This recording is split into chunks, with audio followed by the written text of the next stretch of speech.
Good evening, ladies and gentlemen. The regular meeting of the Osseo Township Planning Commission will come to order. Would you all please rise for the Pledge of Allegiance? I pledge allegiance to the flag of the United States of America and to the republic for which it stands, one nation, under God, indivisible, with liberty and justice for all.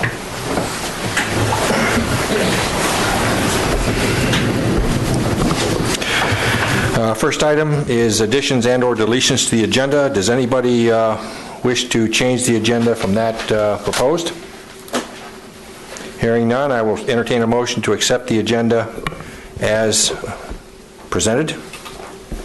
So moved. Motion from Jay, support? Support from Ann. Call the question. All in favor signify by saying aye. Aye. Opposed? Motion carried. The agenda stands. Next item is the review of the minutes from the regular meeting of March the 3rd. Are there any comments on those minutes? Mickey? No, I looked through, they look fine. Okay, Steve? No comments. Jay? No, well done as always. Hey, well done as always, yes. Ann? No. Jim? No comments. Brian? None. Great job. Entertain a motion to accept the minutes as presented. So moved. Motion from Brian, support from Ann. Call the question. All in favor signify by saying aye. Aye. Opposed? Motion carried. As usual, really nice job. We get very used to this sort of thing.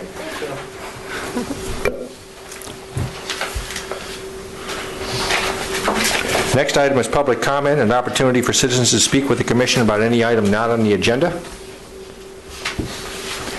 Seeing no hands, we'll move on to the first order of business, which is a site plan review.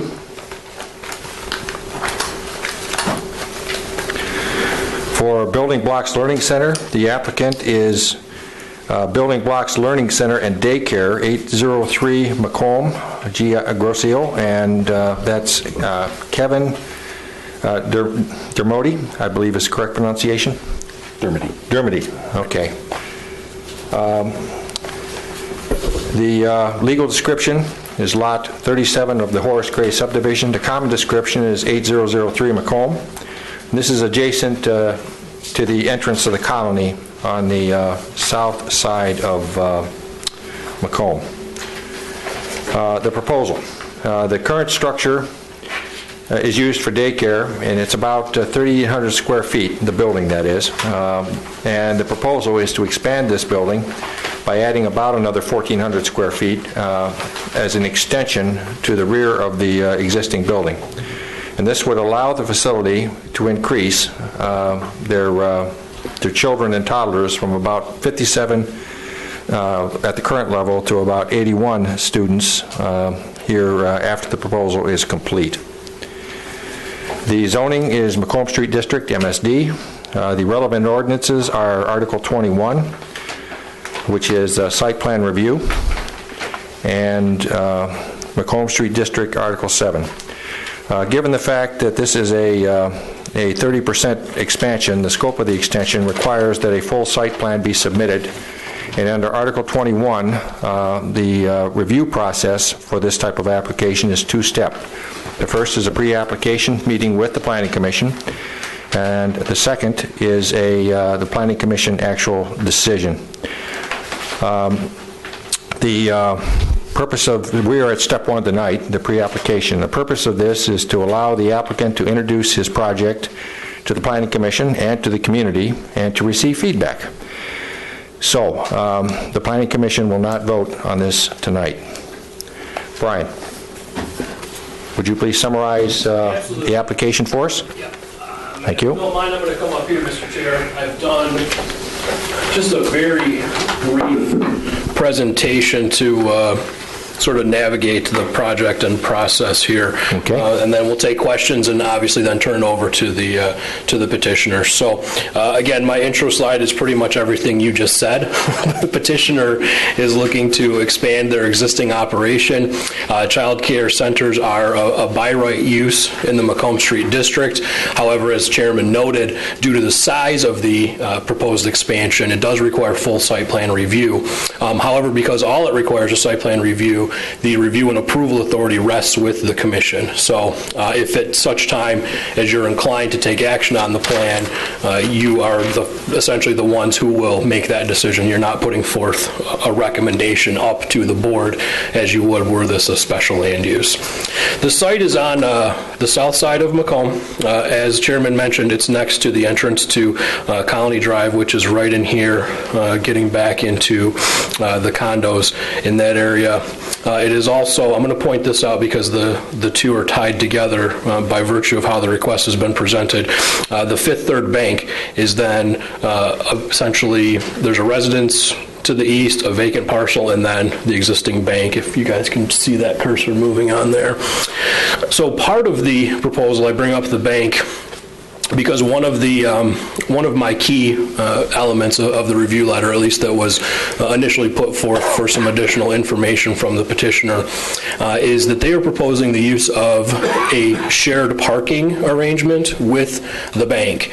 What they intend to do is utilize some spaces at the bank. In this case, I believe they're looking to share, at last count what I heard, I believe they're looking to share 13 spaces with the bank, which would essentially be for their employees. So employees of the child care center would park over here, which would then leave the remaining spaces open for patrons, in essence parents who are dropping up and or picking up their children in the morning and or the afternoon. So the first thing that we needed to do was confirm that the bank actually had excess parking. Obviously you can't share parking if you don't have enough parking to begin with. It seems kind of logical, but it's one of those things I had to put out there. So we have run calculations based on the file, the township's file for the size of the building, the calculation by use. They actually have a lot more parking than they need, which I was kind of surprised by, to be honest. But to the tune of they're really only required to have about 10 spaces, and they have upwards of 32 to 35, depending upon how you view the stripes. But I think 32 is the conservative number that we were presented with based on a count by the petitioner. And I believe zoning did confirm that. Is that correct, Lori? Yes. Yeah, Tony went out and confirmed the number of spaces for us as well. So in essence, there are upwards of 21 excess spaces at the bank site. So the ability to share 12, 13 of those spaces should not affect the operation of the bank. So that should work out pretty well. There is also, as a matter of convenience, there is internal parking lot connection to the public sidewalk. So you don't have to cross a street. You don't have to cross a non-paved or non-pathwayed surface, if you will. So there is actually a pretty good connection there. And in the Macomb Street District, we do allow use of shared parking when there is a safe pedestrian connection and when the site is within 500 feet or when the sites are within 500 feet of one another, as is the case here. So by that test, it does meet the ability to do that. As I mentioned, we just were looking for originally confirmation that there was in fact enough extra parking. Another of the initial concerns tied to not just the parking arrangement, but the circulation pattern, particularly as it related, unfortunately it doesn't show well in the aerial, but I'll go to the newest version of the site plan. They have two driveways on Macomb Street, and the original site plan presented to you showed 3 drop-off spaces sort of in this front horseshoe area. If you were to think of this as a residence, this would be like a horseshoe drive or a circle drive up front.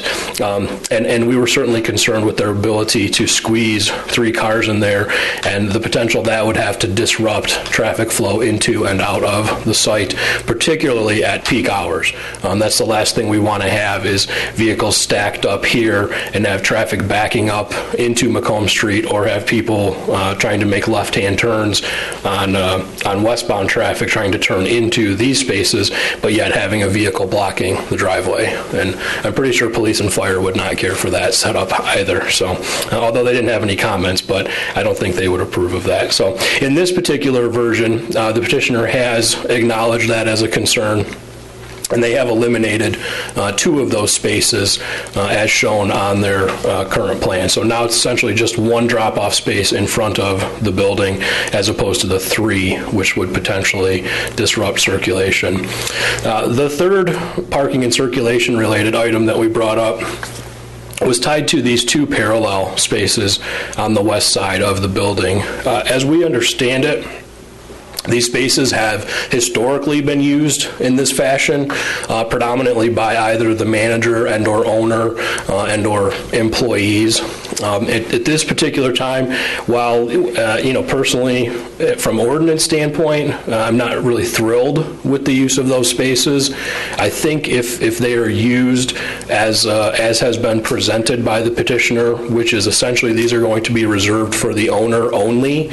In other words, we wouldn't have employees there, we won't have parents parking there, and I think as long as they're used properly and as long as it's signed properly, that would be the other thing which I believe the petitioner did commit to, was putting in some form of signage to basically identify it as essentially an off-limits parking area for anyone but the 2 owners of the facility. I think that will help to clean up a lot of the potential issues you have here, because obviously this is basically 2 pull-in spaces. So the first car that pulls in, if the second car happens to pull in, which I'm presuming would be the petitioner's wife, he's not going to be able to get his car out of there unless and until she decides that you can get your car out of there, basically, is how I see it. But were that to occur to a parent, obviously that's an issue. Were that to occur to an employee who then needs to get out, that's certainly an issue. Again, not an ideal setup, but potentially, depending on Commission's view of it, could potentially still function so long as it's used properly, and we get commitments from the petitioner to that, and then it's signed and or striped properly as well. Otherwise, you could certainly make the case that these 2 spaces do not meet your test for parallel parking as it is to be laid out by ordinance. So this is one of those discretionary items. It's an existing condition. You could allow it to continue. I think in this case to do so, again, I'm going to suggest the conditions of use restriction and signage and or striping, ensuring that they're used properly. In the absence of that, then we would probably be in a position to simply say, okay, take these off the plan. So I think there's some discussion to be had there.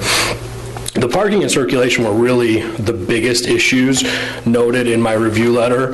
There were a few other items, and I've got a laundry list on here of simply questions and or comments that were brought up. Each of these was responded to by the project architect. Late last week, you should have had a letter emailed to you, which is essentially a response letter to my review letter. And I wanted to put this up there just to run through real quickly. We needed confirmation on the interior square footage per child. You have a 50 square foot requirement by ordinance. They've provided calculations demonstrating that that is met. Your ordinance has a requirement for all child care centers that a copy of the current license has to be provided and kept on file at the township.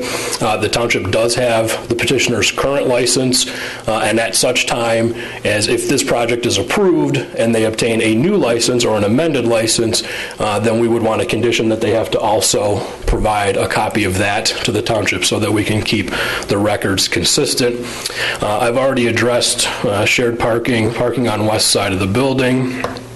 There is no dedicated loading space shown for the site. Petitioner's response was that they do not have any regular deliveries to the site, nor do they have any large vehicle deliveries.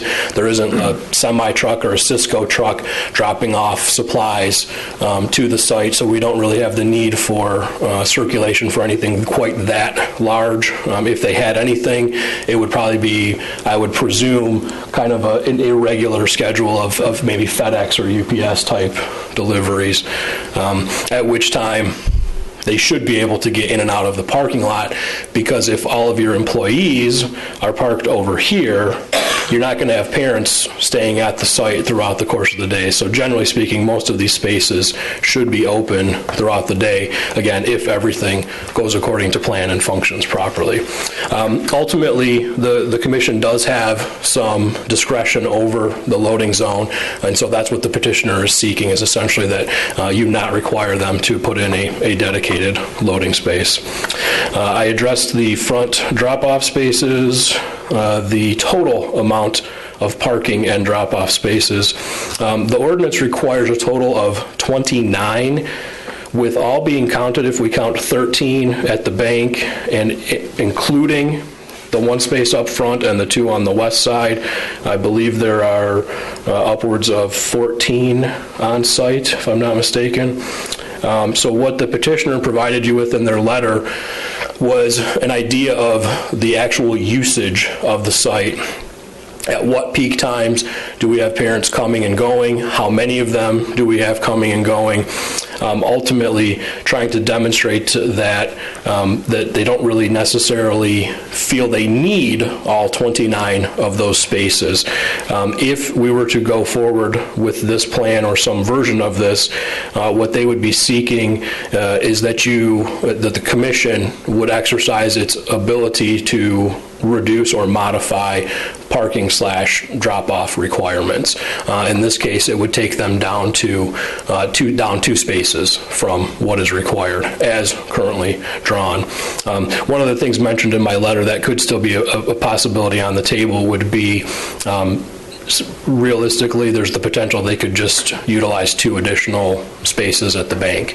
Now, I don't want to put them in the position where I can speak for either party, so that will be something I think we have to discuss. Clearly, there's enough parking at the bank to accommodate that, but my guess is that the bank is also charging some form of a fee for use of those spaces, and the additional 2 spaces may or may not be within financial reality, but I think that's something we can certainly talk about. I had suggested some amount of screening along the parking lot between the site and the existing residence. As it turned out, there is actually, and I believe they provide, their letter includes a photo, which I did not include in the presentations. I apologize for that, but there is a bit of a screen fence on site, or existing, but on the residential side of the property. So it's kind of a dark red wood painted fence, if any of you have driven by, that does line at least part of, it doesn't show in the aerial either, at least part of the buffering from the site to the residence. In terms of landscaping, there really wasn't any new landscaping shown on the plan. It was noted in the letter the intent to replace the foundation plantings around the building. There's also a note that they would look to do some additional plantings in the yard, and ultimately a clarification that they would not be removing any trees to accommodate the addition, which in other words, they're basically not going to need to review it for woodlands preservation purposes. If they don't remove any trees, we're just merely looking at new trees to be planted. So I think that's something the petitioner is looking to discuss with you this evening as well. Just last few points here before I finish, Mr. Chair. The waste removal or waste receptacle, there is no on-site dumpster and enclosure.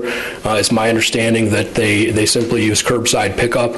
They have some trash cans that I believe are currently stored outdoors somewhere on the side of the building.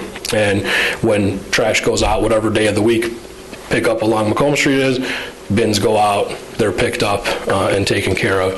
As I understand, I believe there was a point brought up at some instance about how those receptacles or how those trash cans were contained, and the fact that they were maybe a little bit too visible. So I think that may be something that's worth discussing, is how they can function or utilize those a little bit better fashion to try to protect off-site views a little bit better. They are not proposing any parking lot lighting. The only light fixtures that are proposed would be, again, if you've had a chance to go to the site, there's a covered walkway along the east side of the existing building that will extend along the east side of the proposed addition, and there's just recessed lighting up in essentially the rooftop of the covered walkway, and they will be adding a couple of new fixtures in there. Nothing that's going to shine off-site or provide glare to an adjacent property or into the right-of-way. They are not proposing any new signs at this time. If you were out there, they do have a single wall sign on the front face of the building. Is my understanding that they're simply looking to retain that sign. And as I mentioned as part of the landscape discussion, they've informed us that they will not be removing any trees as part of this project. So the woodlands and the replacement value would not come into play, at least at this time. That's all I have right now, Mr. Chair. Thank you, Brian. Let's move to the applicant. Would you please come up, introduce yourself to us, and tell us about your project? Yeah, I think it might be easier because we made some marks on the site plan. Maybe you can use that, Brian. Can you set them up with the hand microphone so they can be easily heard?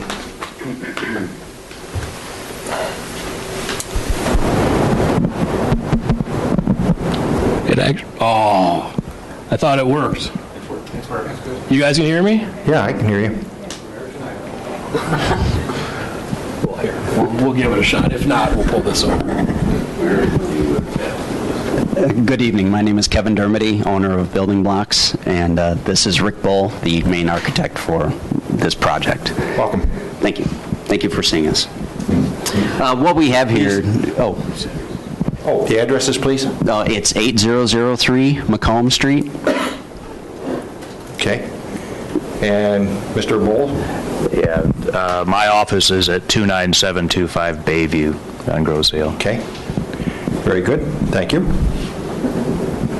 Tell us about your project. It's hard to follow up Brian on these presentations because he pretty much covers everything that we've got to say, but He's a pretty thorough guy. yeah.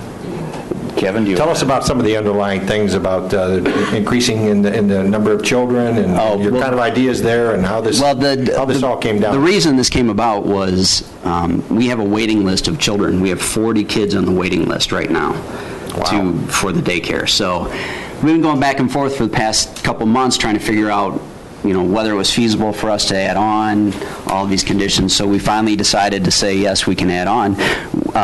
Based on state requirements and township requirements, we can feel comfortable adding, this would add 25 children or 24 children to the daycare center. And that would be feasible, and alleviate some of the stress that these parents are having about trying to find a place to take their kid for daycare. And the age groups? The age groups would vary. There's 3 different age groups as far as it relates to the state requirements, 0 to 2 years, 6 months, 2 years, 6 months to 5 years old, and then 5 years old and up. Okay. And you service all 3 groups? Correct. We have infants as young as 6 weeks, and we have students that come after school that are 12 years old. Okay. Very good. But again, this project, we realize that there are a lot of issues that small issues that we have to deal with as far as the site plan is concerned. A lot of this stuff, we feel that during construction or after construction, it can be handled correctly because, for example, the parking lot issue that, Mr. Chair, you brought up, we planned on fixing the parking lot after the construction because we're going to have so many construction vehicles coming in and out. We thought, well, there's no sense in us fixing it and then fixing it again. So we planned on fixing it after the fact. Didn't really think that would be an issue, which is why we didn't put it in the initial plan, but hindsight's always 20/20. As far as the trees are concerned, there is no removal of trees, but we are looking to add trees to the back of the proposed addition, which will alleviate any viewing from the colony for the garbage cans and the recycle bins. So there's no way for them to be able to see those items that we actually need to have. We'll keep them outside. One of the things that we did do, there's a 10-foot wide swath on the west side of the building right now. We have to put in a fence with a gate and a lock because the kids actually could get back there. Even though they're completely supervised at all times when they're outside, it's still the fact that we wanted to prevent them from having access to that area. So that will be a locked gate as well. There are 3 locked gates on outside. They all have 1 key, so it's a master key that's for emergency purposes. That way they're not looking for what key goes into what master lock. So all 3 of those locks have the same key. Outside of that, we do plan on redoing the front landscaping. Can you pull it down a little bit? There we go. We had some trees, or I'm sorry, some bushes that died this winter because of the frost. So we do have to replace a lot of the bushes in the front. That is something that we planned on doing, while this construction was going on, seeing as how we were going to ask the bank for money for a construction loan. So, but as far as that's concerned, all the contractors that have come have, we've made a stipulation that they have to be very particular about how they put their construction fencing up, because we still have to have the kids get access to the play area out and back. So they're very conscious of that. It's actually, we're going to have to redo a lot of that fence. And again, that whole situation with the fence itself would be handled after construction is finished, because we'd have to redo the entire fence line. Okay, these are important points that you're bringing up here, and including these. Actually, these are elements that are direct consequences of the expansion. And need to be visible to us as part of the overall plan, so we see the full vision. Sure. of what you're going to be doing. Absolutely. And you've given us the vision of the structure, okay, and how you get there. It's kind of the stuff around it we have to be sure kind of everything goes in parallel, if you know what I mean. Sure, absolutely.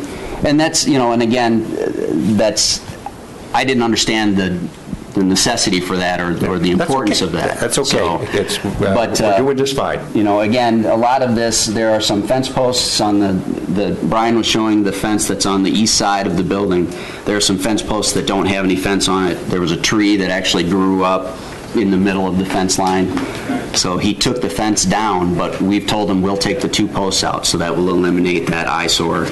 Again, the simplicity of it, but the bulk of the house is still shielded from not only the daycare, but what he has on his property as well.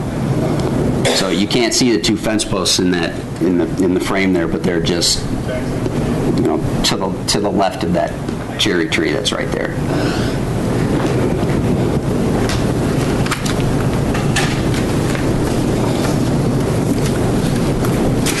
We do have a written response to the issues that came up over the weekend, if there would be any value. I don't think at this point that we want to get into that kind of detail. May I ask about your parking agreement? In our package, we had a parking agreement, but Yes. it wasn't actually signed. No, was that pending our review? Well, it was pending the review. My conversations with Fifth Third Bank were simply, the vice president that I've been dealing with, Jeff Wagner, said, look, Kevin, if you need extra parking spaces, there's no reason to sign the agreement now, because if we have to change it based on requirements from the township, there's no sense in signing the agreement right now. And he said, please present it to them to show them that we have been discussing this, that this is a viable option. And if we have to add on to the number of spaces, it's really not that big of a deal. But he didn't want to sign that and then have to change it. So that was his suggestion, and I thought that was a good suggestion.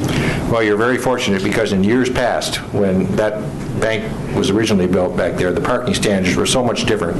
We had 3 times the amount of parking anybody needed. So now maybe it can be put to a more productive use. Well, they're happy about it because it makes them look busy. That's what they told me. They said, we're going to look like we have a bunch of people at the bank. He says, this will be great for us. He actually said that. Whether it's true or not, that's another point, I guess. Fantastic. So, Win-win. one less thing. Okay, well, have you other points you'd like to raise at this point, or should we maybe go around the table here and let's hear what commissioners' questions and comments might be? Well, I would open it up to any comments or questions. Okay, well, we'll just kind of go around the table here. There's nobody in the audience, so I won't go there. Jay, let's start with you. Yeah, I think anytime there's an improvement of a property on Macomb Street, it's to be welcomed, and clearly, the application, some of the feedback that you received and the response you've given is shows we're headed in the right direction. I'm really glad to see it. And I did have a chance to see the comments that the chair provided over the weekend. I thought they were all kind of in the right direction, the right sorts of comments and things probably that you were thinking about, or maybe in the course of looking at everything else hadn't maybe thought about them. Either way, good things to be thinking about as you address those. I'd be interested in how many of those make sense to kind of reduce to an agreement, or kind of at least an understanding that those things are going to be part of the project. But the one that really still kind of sticks with me is an issue that I think we need to be concerned about is the not so much the parking itself, but the circulation. My impression of the morning and the afternoon is just a sea of cars pulling in all at the same time. I'm sure this is worse than it actually is. A bunch of cars pulling in all at the same time, dropping off their kids, leaving, and then you don't see them again, and then they all come back within a short period of time, pick up their kids, and they leave. And I'm thinking, a fairly narrow strip parking lot with all those cars coming in and out. How does that work? I mean, regardless of the parking spots at the bank, I think it's a great idea. It meets requirements. I think the employees parking over there is perfectly feasible. I don't think you're going to see a lot of parents dropping their kids off over there. No, and again, we want to avoid that because we don't want the kids walking down Macomb Street. But to answer your question, and I can't take credit for this is the former owner that handled this. She staggered all of the start times for all of the different programs. So, for example, when they drop their kids off in the morning, some parents will drop them off at 6:30 in the morning, but the pre-K class does not start until 9 a.m. The preschool class doesn't start until 8:30. So there are teachers that come at certain times based on the fact that when their kids are coming. But for the parents, we do not have an issue. The most parents I've ever had there at one time, the most cars I've ever had there at one time was 8. And those were parent cars. Those weren't employee cars or anything like that. But it was at 7 o'clock in the morning when there are 3 teachers there. So you have 8 parking spaces. They come in, they spend the 5 minutes dropping off their kid, saying hi to the teachers, kissing them on the head, and then they leave. So, but again, the staggering of the classes actually alleviates a lot of that stress, if you want to call it, as far as the parking is concerned and the traffic flow. So again, I can't take credit for that because Mrs. Riley did that for years, and she, obviously ran a pretty good daycare there. So we've just followed in those footsteps, and again, like to take credit, but I can't. All right. So one of the things that I think I did actually go there for 1 year when I was a kid. Absolutely, as we all did, I think. But I don't remember what the drop-off process was like at the time.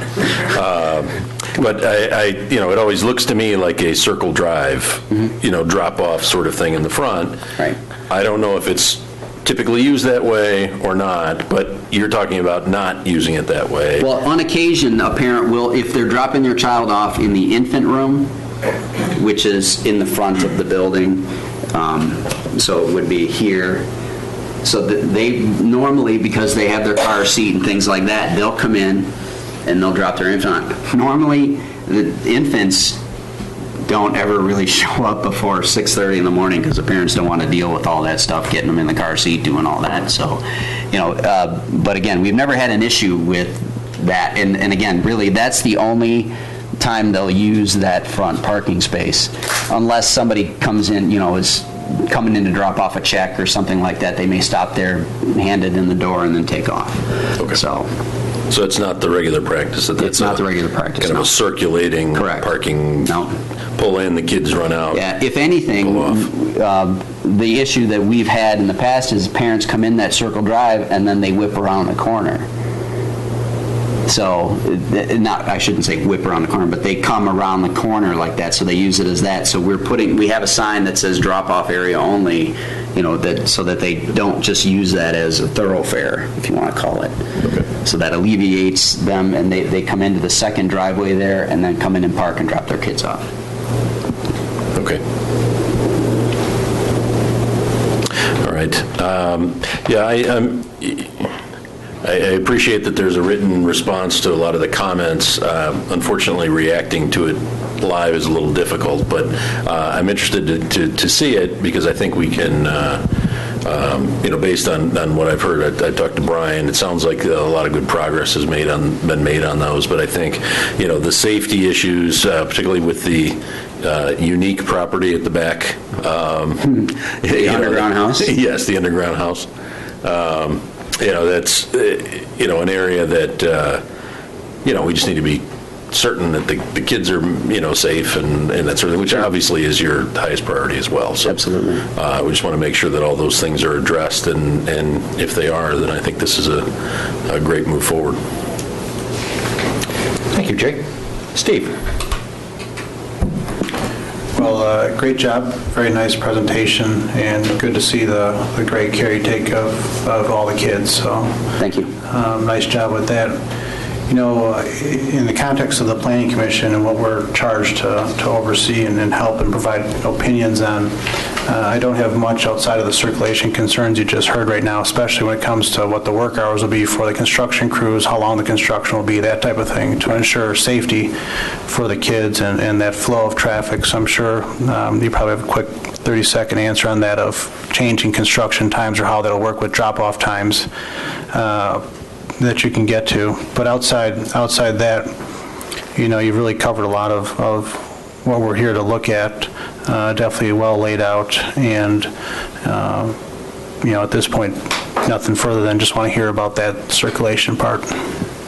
Just to further answer your question about the construction, the plan is to try and do this during the summer when we have no pre-kindergarten classes, no preschool classes. Okay. So we'll have less than half of the kids we normally have.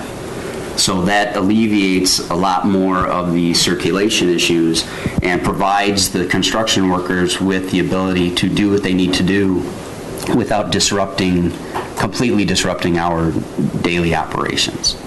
So, and the construction companies that are currently bidding on the job are Grozeal construction companies.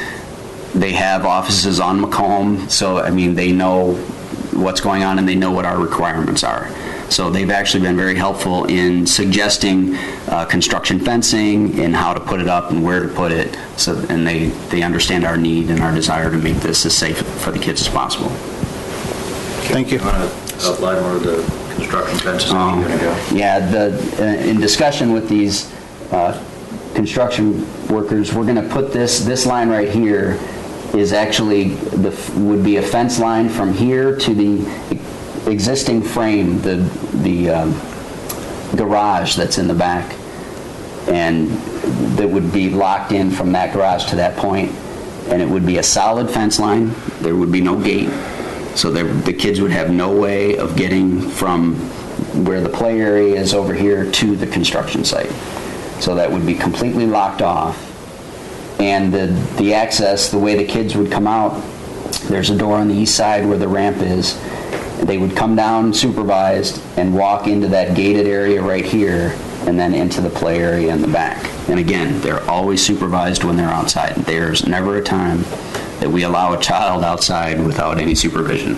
We would lose our license in 2 seconds if we did that. No driving the tractor? No driving the tractor, absolutely. Thank you, Steve. Mickey? This is on, right? Yes. For the agreement with the bank, Yes. I just noted in there, it's only for a one-year term. Well, he set it up as a one-year term because he wants the ability to renew it every year. He just said, we'll set it up as a one-year term. Again, not signing the agreement, he wanted to see what the township was going to say based on that, but he sees no issue with moving forward with a longer period of time. He said 1 year is usually how they do it, and then they just renew it every year. But again, I guess if you felt uncomfortable with that, I could go back to him and present that to him as well. I mean, I do, that kind of jumped out in, I mean, just something, since you have to have that parking, you want to have the rights to be able to renew it more than just on an annual basis. The other thing I saw, Grosse Pointe Farms in here. I don't know if that was just a typo. Oh, from the bank? That was Yeah. probably a typo. Okay. For the fence, I'm glad you talked about the fence. I saw that where it just had the posts and the fence was down from where that tree had grown. Oh, yes, yes. So I was just thinking maybe something or a letter from the neighbor that says they are fine with just taking that down and not having any kind of screening there. Because I would think they would at least want something like some arborvitae, shrubs or something there. Well, to further that point, he actually spoke with the previous owner, and she said, are you going to put that back up? He said, I don't have any reason to. But then he never took the post down. So I talked to him recently, and I said, look, I'll take those posts down. And he said, oh, okay. So. But I mean, with that said, it's so open to the yard next door that they might appreciate just some shrubs or something there to block that view. I mean, they may not want to put the money up to put the fence back up, but they may appreciate some screening. Just a thought. Okay. And the last thing is just, the same as everybody with the parking. I think sometimes it probably happens where you get the cars that are lined up on the street because they can't pull in to park yet, or you have cars coming out. We do not have that. We have never had that. In the time we've owned it, we have never had an issue with anybody sitting on Macomb waiting to get in to pick up their child. Okay. And I'm sorry, but how many were you were thinking of adding maybe up to 24 children that you'd have the capacity? Yes, we based on the size of the addition and the state requirements, we would have the ability to put in 24 children. And there were so many numbers thrown out on the parking, I'm not sure if I understood. Is there any expansion of parking on the side there, or no, it'll be the existing number? No, it'll be the parking will remain the same that's on the side, on the east side of the property right now. It will be restriped because right now the handicap spot is all the way at the north end. And that's when the home only had the front door entrance. We're going to move it back to where the ramp is, make it easily accessible. That way, if we do have somebody in a wheelchair, again, it's never happened, but if we do, it's a short span to go from, rather than the front spot, all the way down here to the second or third. Okay. We are adding one handicap spot too. There currently is only one. Correct. So it's going to take two from the front, right? Weren't you taking two from that Removing two spots? from the circular, yeah. And then adding two elsewhere? So, I mean, just a thought, the same comments as everybody else, that just with the additional capacity, that you may run into a problem where there just isn't enough parking there. And I don't know if that's where you leverage more of the bank parking and actually put a sign up that says there's overflow parking, or something that... Again, that is, in dealing with Jeff at Fifth Third, that, again, we set it up as a basic number. He is giving us the option to add on to that because he realizes that they have more spaces than they will ever use. So he has given us the option to take that whole back row of parking spaces, which is up to 17, I think. So, again, that we can definitely address that with Fifth Third. Thank you. Would it be worthwhile exercise going through the metric of how the parking is calculated by the zoning ordinance? No, not at this point. We're okay with the calculations and methodology. It's okay. We're dealing with a little bit higher level on this, so we're okay. Mickey, anything else? Nope, that's it. Okay, let's go down to Brian. Brian, your thoughts on this? Great. Well, first of all, it's great to see growth, and I'm happy that you guys are coming to us, talking about expanding. It's great, especially since it's, with children. So as we know that, healthy sign of a healthy community is, having more children in there. So that helps us with our schools and everything. So it's good terms hearing you guys come up here. But I guess I was wondering if you thought about bicycle parking at all. There's quite a few people that are, biking more within the community. I know at the daycare that I take my children to, there's some people that come up and drop off their children by bikes. I didn't know if you thought about anything about putting in a bicycle rack at all. Actually, no, that's never come up. And we do have a couple of teachers that will bike to work in the summertime. But they just put their bike in the back, fenced-in area. So, but to be honest with you, I've never considered parents bringing their kids on bikes. So we've never had that happen. Gotcha. It's just something that I ask. Sure. Most people that come before here, especially within the downtown areas, we're trying to get more people, walking and biking and promote that. And part of it is having, safe, secure parking situations. What's nice about that as well is, there's all sorts of different avenues you have for creating different custom style bike racks where you could actually be, promoting your business at the same time. Having an artistic, bike rack that looks like, children playing or says the name of your business or things of that nature. That the sky's the limit. So I just wanted to put it out there as a potential idea for you guys. And the second thing was, I was hearing my fellow commissioners as well as you even say that there was, a little bit of concerns about the circle drive, and as you were mentioning about people pulling in that circle drive and then trying to, make a right around the building, and how you try to discourage that.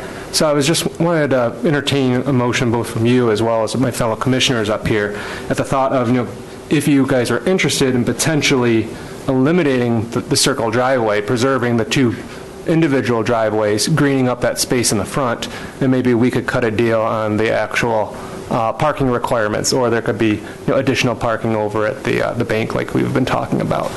Well, it's definitely something to consider. We do have a speed bump that is there, to prevent Mario Andretti from driving down. But again, that is something we can entertain, sure. Great. Well, great job, guys, and look forward to seeing the full thing. Thanks. Thank you, Brian. Jim? Thank you. Great presentation. Is your microphone I did not go to building blocks like Jay did, but I did have my kids both went to building blocks. That's right. Previous owner. So I can speak from experience on a couple of these issues. One, creative idea. The parking over at the bank, great idea. When our kids went to building blocks, the owner and all the employees parked in the existing parking slips, so it would have reduced areas for us to drop off. And I don't remember there being a problem then, but now we're talking about increasing kids, but we're talking about less cars from the employees, so it should hopefully wait itself out. So great creative thinking on that. I do remember a mixture of dropping off my sons. Sometimes you'd come on the east side, you'd park because you want to walk in, help them take their coat off. Other times you're in a hurry, so you slide into the circle park, which I would never want to get rid of because it was convenient. Sometimes an employee would come out to your car and meet you, help you, get the child out of the car. And another thing to think about too, I know we're talking about increasing 24 kids. It's not 24 cars per se, because some of the kids are bused. If I recall, there's busing from Grosse Ile schools where kids are dropped off after school by bus and picked up in the morning. Correct. Once again, there's not cars involved. It's a one bus parking on Macomb and picking up those children. It's not necessarily the cars going all day long. And I do remember the stagger start, and I never remember there ever being an issue with parking on Macomb. So. I think that was probably our biggest concern right now. I'm glad to see some of we talked a little bit about receptacles and the shading and whatnot, and I'm sure we'll get more into that later. But overall, great plan, and thank you. Appreciate it. Thank you, Jim. Ann? Well, I guess I could move the other way. There you go. Oh, it's nice to see you enlarging, because that school has been there for quite a long time. Correct. And also, I happen to know the person that built the house underground. Oh, okay. And so it's always been a spot of interest from that standpoint. But the only issue that I have thought about as I go by, and I go by to the bakery in the morning, is the parking. Now, do you have full-time parking and part-time parking? I mean, for employees. We actually don't have any full-time employees. They are all part-time employees. They're either retired teachers or that want to work 20, 24 hours a week. So everybody is part-time. So their shifts may only last 5 or 6 hours a day at max. And it may only be 2 or 3 days a week, and it changes based on our requirements, or I should say the number of children in the building requirements. Well, the reason that I ask is it seems like the parking space is well used during the day. And, Currently, yes. Yeah, so during drop-off and pickup time, they're not usually used then. Well, again, it depends on when they're being dropped off and picked up. Again, most of the time, the busiest time is usually after school. After the bus drops the kids off from the school, then we will have, that's when I said we had about 8 cars that came in, but it's never been an issue as far as having any problems with parents trying to get in and out. Well, I have never seen it backed up either, all the time that I've been there. And again, I still think that's due to Paula Riley and her staggering of the way the classes. I think that was a great idea she had. Well, that's the end of my comments. Thank you. Thank you, Ann.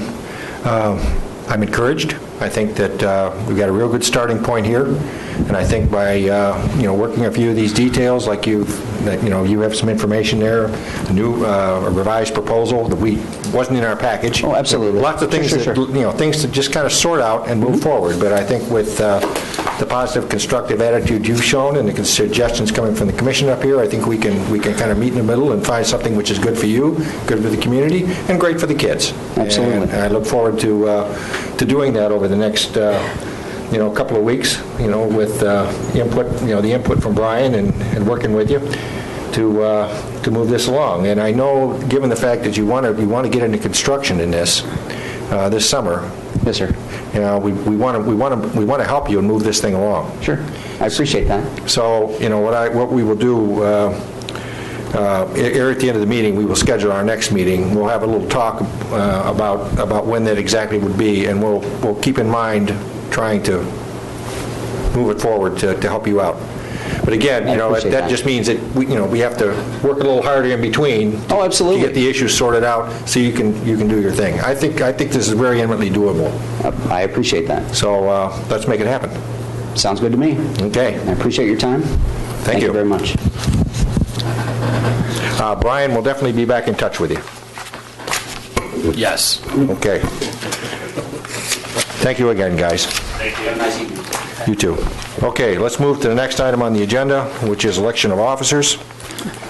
A little introduction first. The Planning Commission has 3 officers, a chair, vice chair, and secretary. The election and terms of office are regulated by the zoning ordinance and by the Planning Commission bylaws. Specifically, Section 24.3B of the zoning ordinance for under Planning Commission in operation says, the Planning Commission shall elect a chair, vice chair, and secretary. The terms of office shall be 1 year and shall expire June 1st. Officers may not hold other publicly elected office on gross seal. That's what the ordinance says. The bylaw specifies that the officers shall be elected by voice vote. So, as is the pattern for those of you who have been here for several years now, we start the selection process first with a chair and work our way through. So what I will do is I'll describe the office and the duties. I will then proceed to entertain any motions, any questions, whatever for that position, and then go straight into a vote on that, and then move then to the vice chair and then the secretary in that order. So. The chair, what does he do? Facilitates meetings. Also sets the agenda, provides procedural guidance to applicants and to staff when needed, participates in conceptual review meetings with the the other two officers, and generally provides direction when it's required on planning issues. So that's the duties of the chair. The vice chair substitutes for the chair in all those duties. So if I'm not around, the vice chair takes care of it. And the secretary's duties primarily are validating our minutes that are prepared by staff, by Lori, and she also provides, the secretary provides the legal signature for our documents for the township records.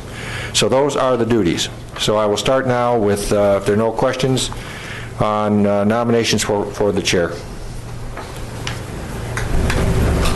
I nominate John as chairman. We have a motion to nominate me as chair. Is there support? Support.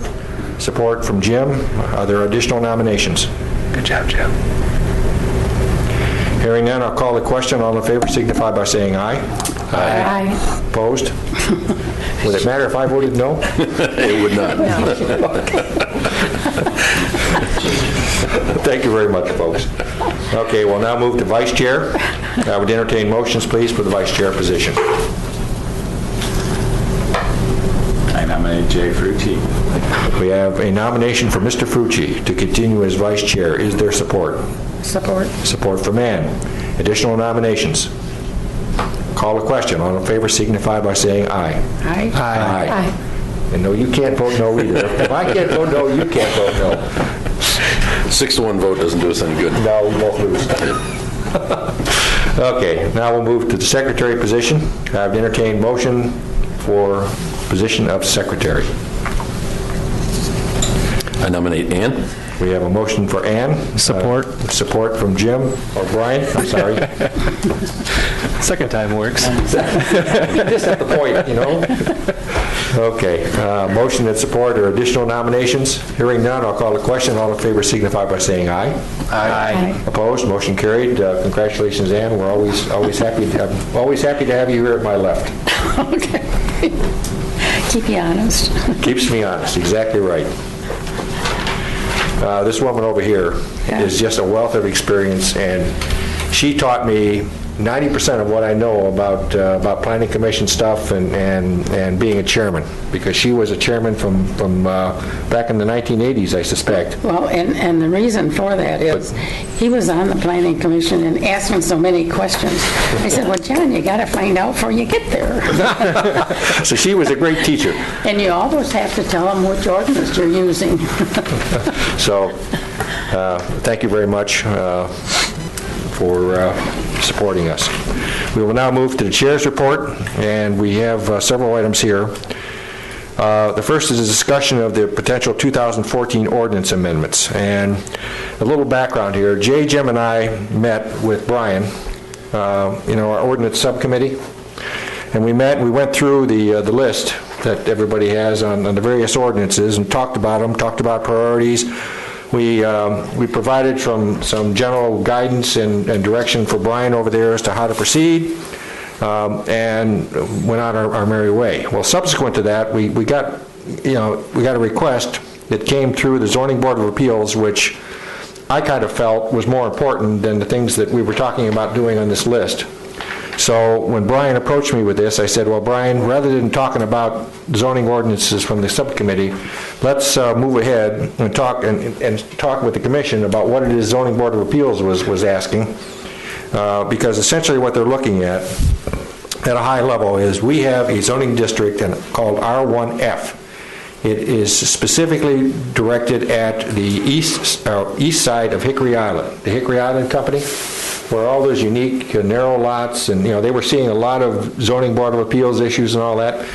And we created a district to make that zoning consistent with what physically is there. What was there. Okay? And it's helped a lot.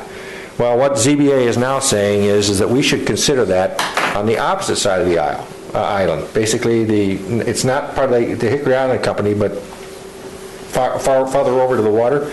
So when Brian approached me about this, I said, hey, put a summary together, show us what the issues are, and then we'll get the direction from the commission as to whether they want the subcommittee to add that to the list and work on it. So Brian, at that point, would you tell us a little bit about what's happening? Yeah, absolutely. I'm just going to stay here. I did a one slide, but it's I can just speak to it. Unless you guys want to stare at the screen instead of having to look at me, I can certainly go put it up. So I'm not going to make any comments on that. Appreciate it.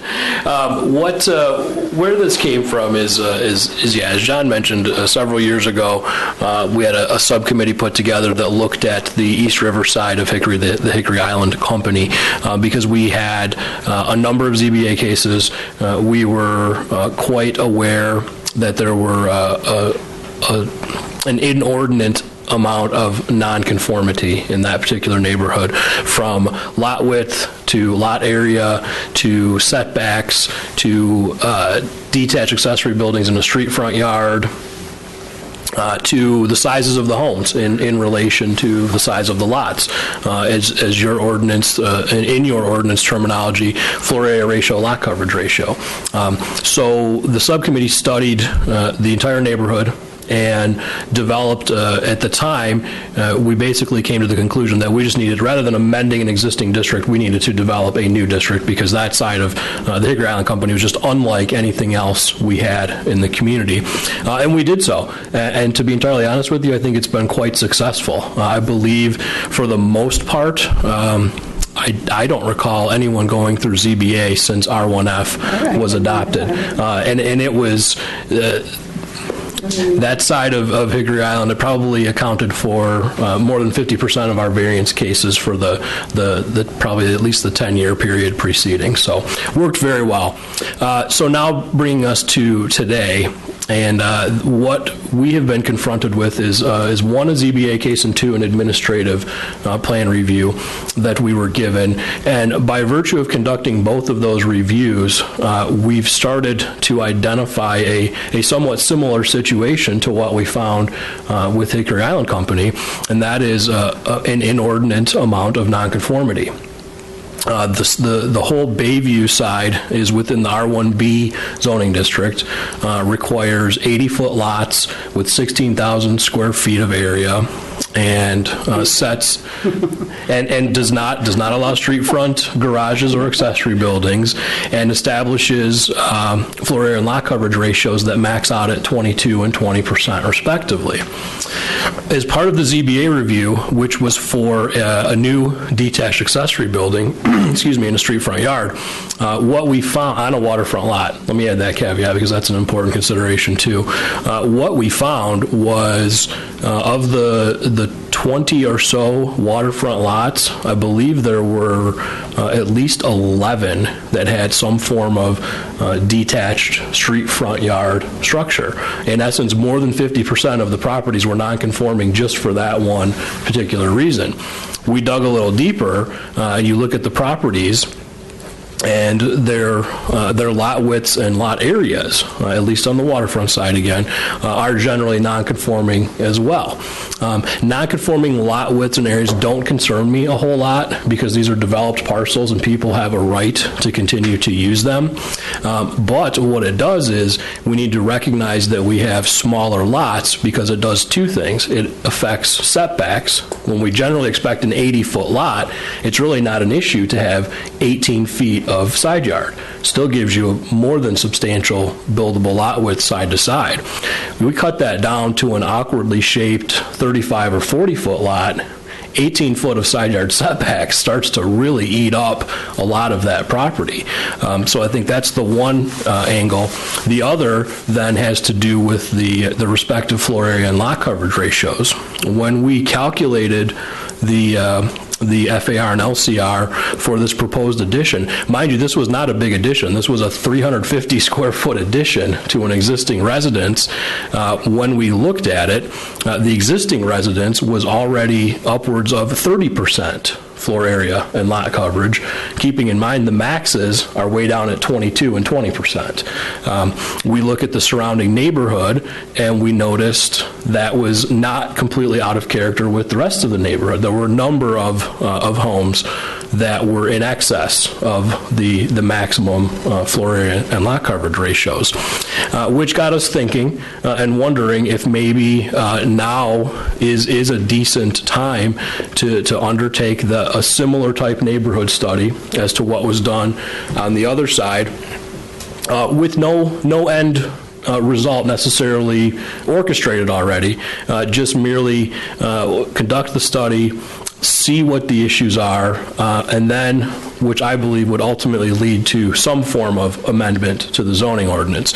Now, whether that's just simply a text amendment to address the street front garage and shed situation, or and the FAR and LCR situation, or maybe it goes as deep as to actually creating a new district similar to R1F, or maybe we find that application of R1F actually fits the Bayview properties, at least the waterfront side properties. So I don't want to pretend that I have the answers, because we haven't conducted the study yet, but we do have enough, to me, we have enough evidence up front just from conducting these two most recent reviews that it suggests that our zoning is maybe not entirely in keeping with the development pattern of that particular neighborhood, and I do think it warrants some more investigation.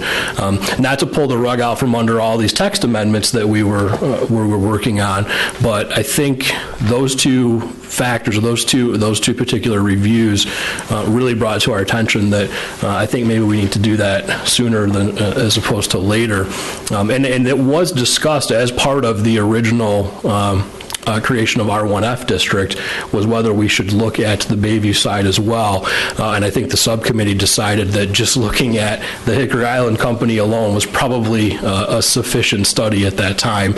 In other words, that was a heck of a lot of work at the time. Most notably because we didn't have great resources. We didn't have great mapping data. We didn't have a lot of the information that your assessor now has just at her fingertips, or at his and her fingertips. So I think we can do this much more efficiently. I think we can do this with the use of some really good and some really accurate technology.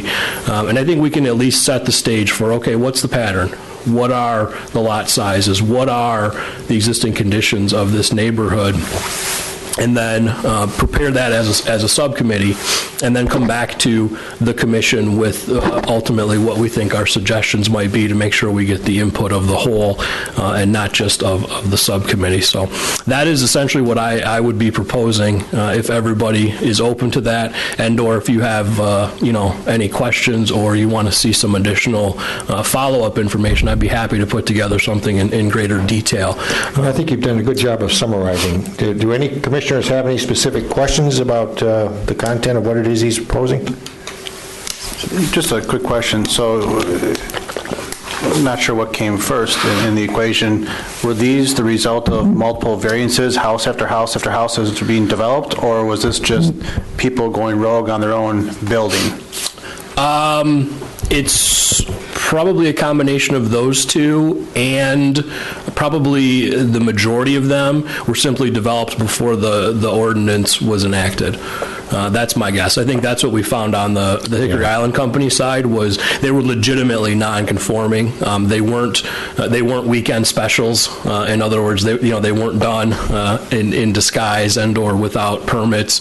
And some of them, we did have a large number that were variance issues at ZBA, but for the most part, it was the age of development, and it predated the standards that are currently in place. I suspect that we'd find mostly that on the Bayview side.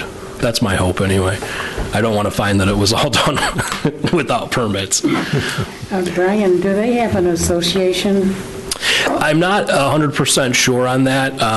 We can certainly find that out. And if we do, I see where you're going. We would absolutely inquire with the association and see if they had an interest in assisting or participating, and possibly even having some really good information on their own homes. That's what we found with the Hickory Island Company, was they were one of the most valuable resources we had in preparing that. They were really a legal association, and they controlled everything. Yeah. Right.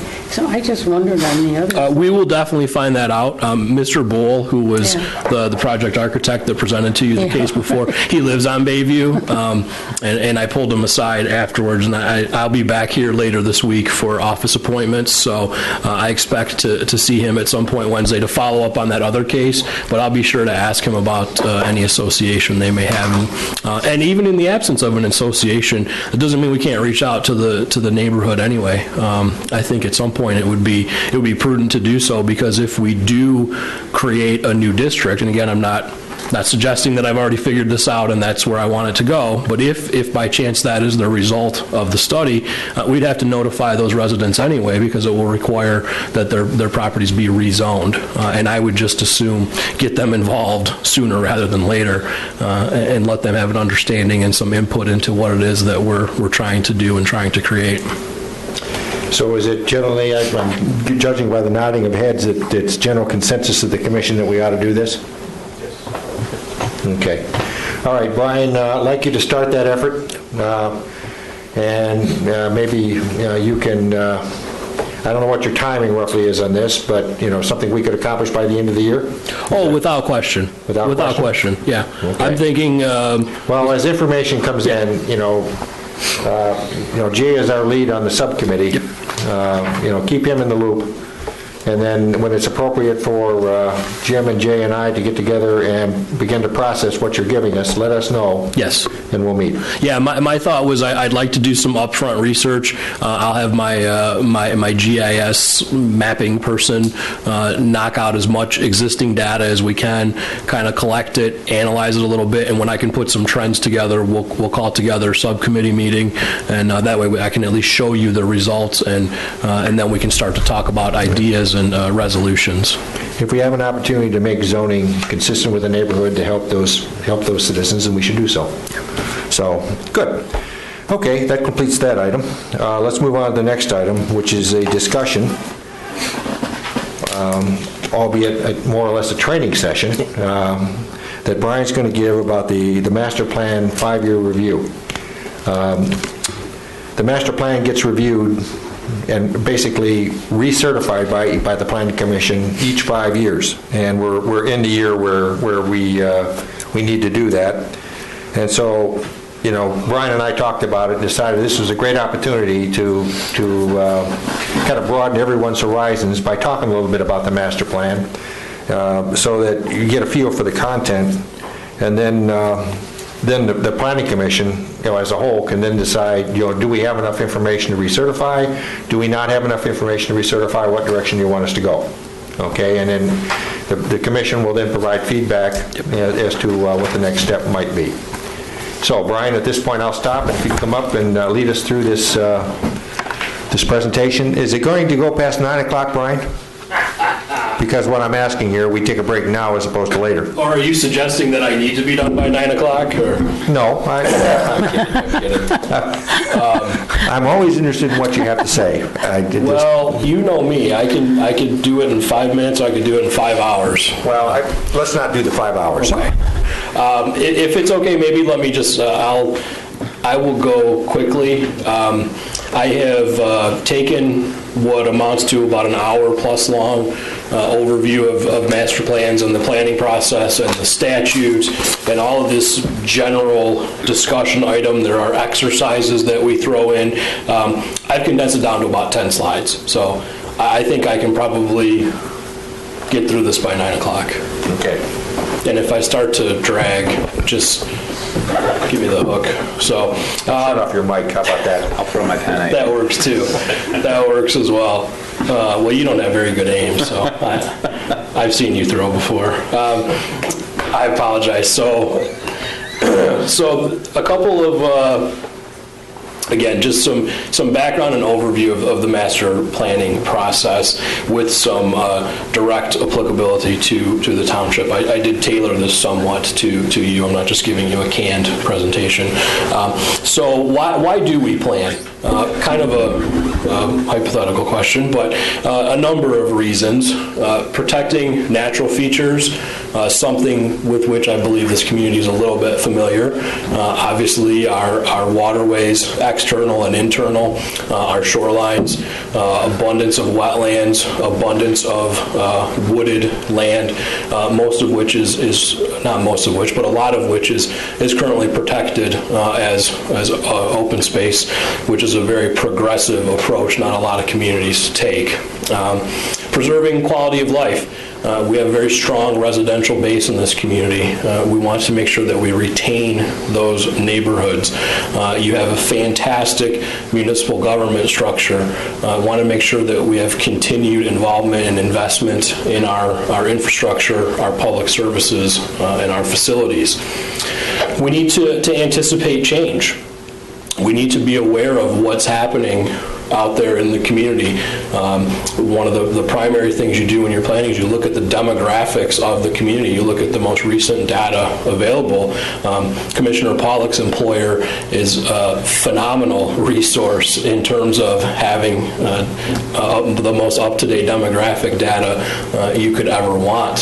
One of the things I thought was interesting is every now and again I'll check, because you never know when you're going to get a strange question in a community, and they'll say, "What's our population?"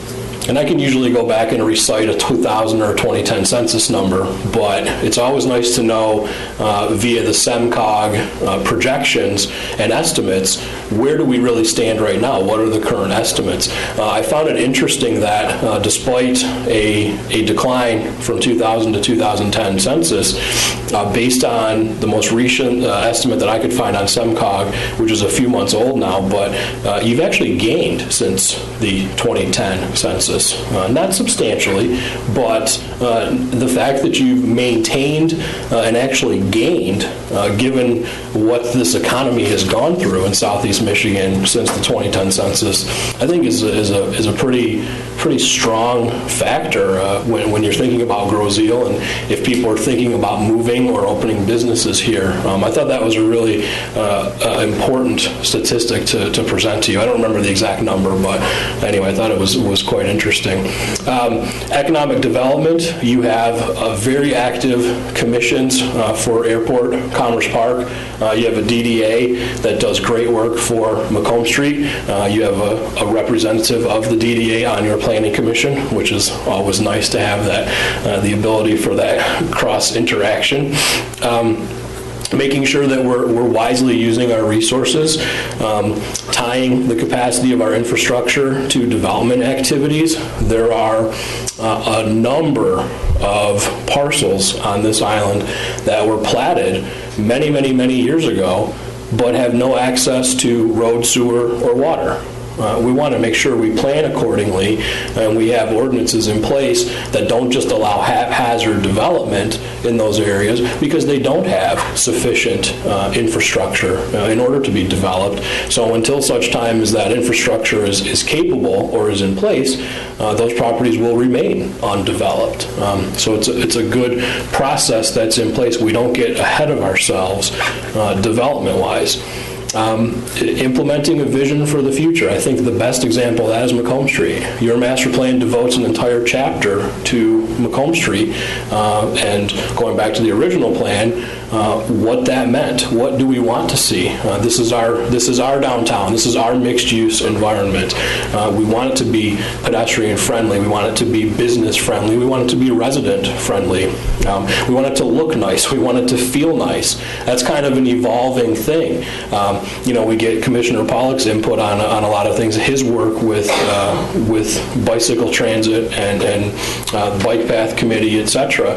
That's really important element of our vision for Macomb Street, and one that I think is, again, evolved. I don't think 10 or 15 years ago too many people would have been overly concerned about the simple idea of providing a bike rack in front of a business to try to promote less cars, and more non-motorized. Really important features. And then my favorite point as to why do we plan, why do we prepare master plans is basically we're required to. So you don't have a choice. That's the beauty of that one.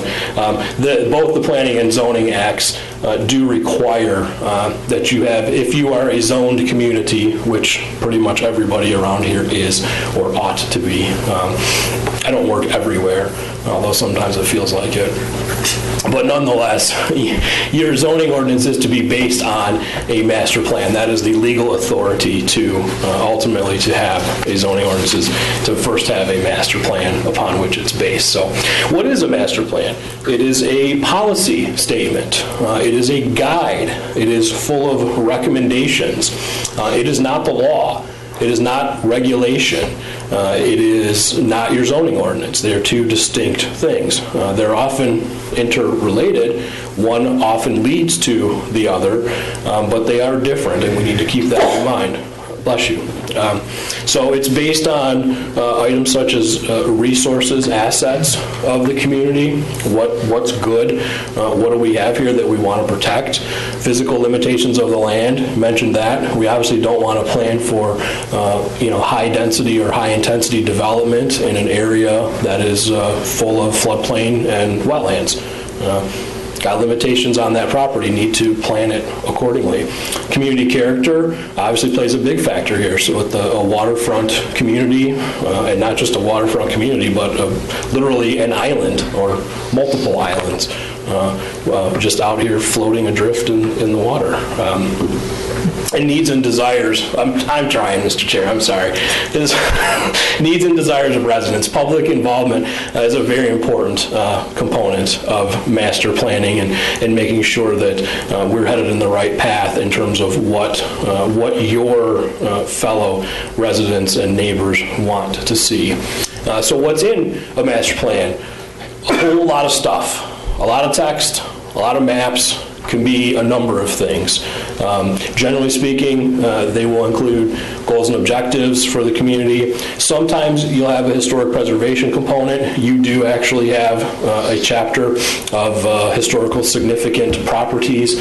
There's a whole listing of those in your plan. Infrastructure improvements, again, timed with development. If we know that a roadway is going to be built, then we can plan the density and or the intensity of the land uses along that roadway accordingly. Environmental protection, I think, is a very important one here. Excuse me.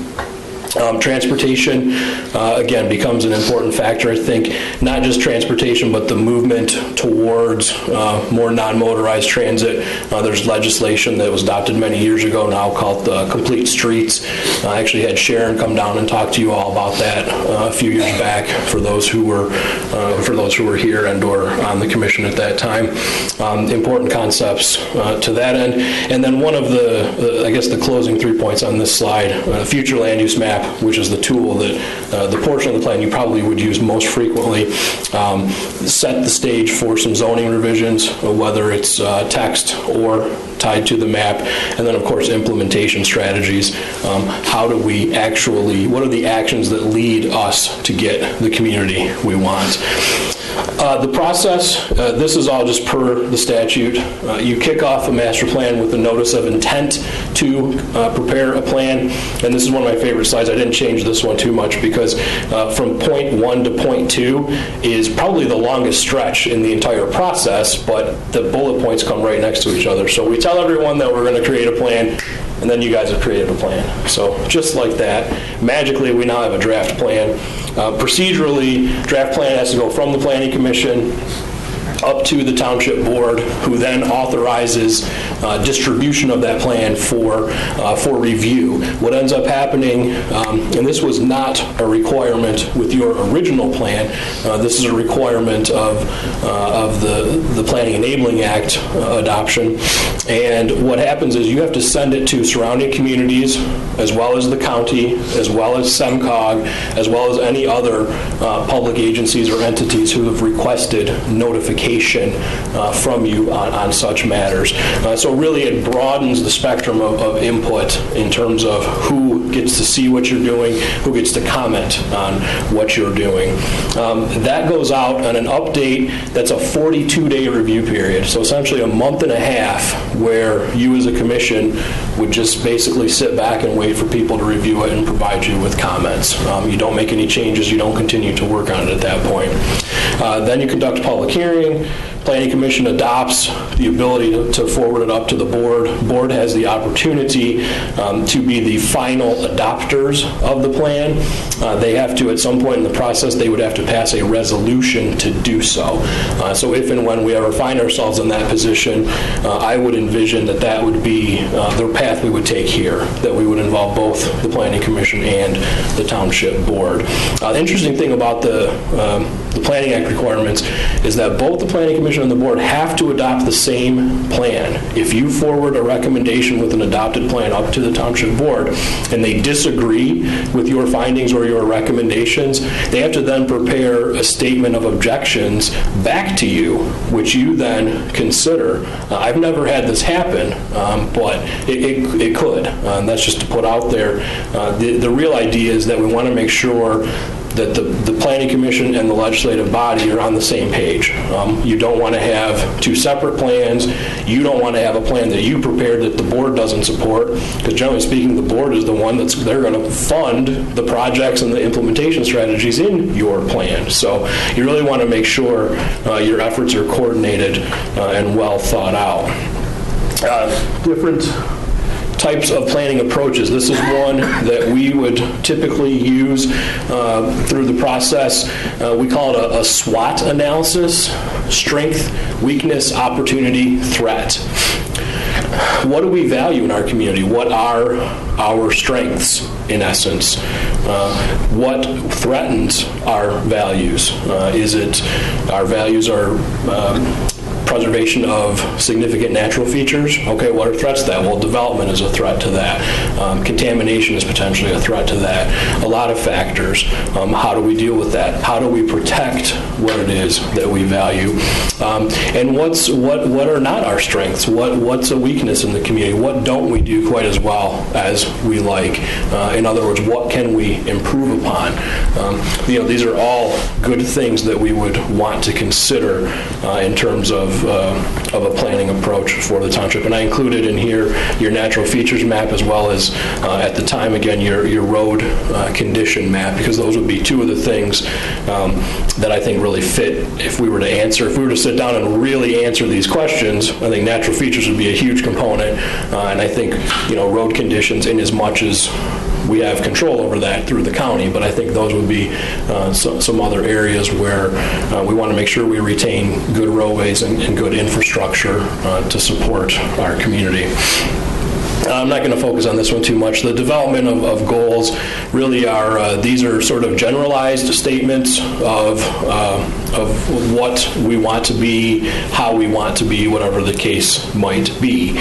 They do need to be realistic and achievable, but they also need to be broad. They need to I look at it as kind of an umbrella or a hierarchy where you start with goals are your broadest ideas, objectives are different ways to achieve the goal, and then actions, which are specific strategies to implement the projection back upward. So we're going to implement this objective by doing A, B, and C, and then that in turn meets our overarching goal. I pulled an example right from your plan because I think this really is a good test to help hit it home.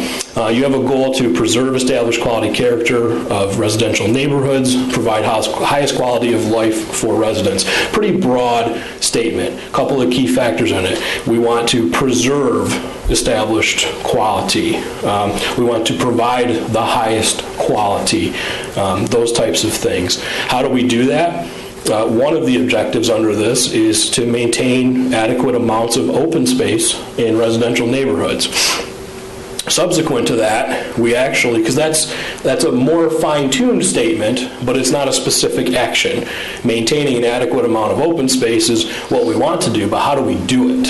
And that's where your actions come in. So specifically, you noted minimum lot size requirements, not allowing overcrowding of land, such as to impact natural features, requiring combination of non-conforming lots. We have substandard lots under common ownership. We want them combined to create one compliant lot. All of these get at, again, our initial point of preserving the quality character of our neighborhoods and retaining that high quality of life. Jumping to the master plan or future land use, which is again something you'll often see me reference, particularly if we have a rezoning review or a special land use review. We always go back and say, how is this planned? What are the recommendations specific to this site? You generally would look at a host of characters. You base it on your community character, suitability of the land, needs of the community, capacity of infrastructure, elements that we've already kind of talked about. But I think this is a fun exercise when you sit down and look at your master plan, is to compare your existing land use map with your future land use map, or focus on existing, and start to look at the map and ask yourself the questions, where are things working? Where should our uses stay the same? What don't we want to touch? That kind of thing.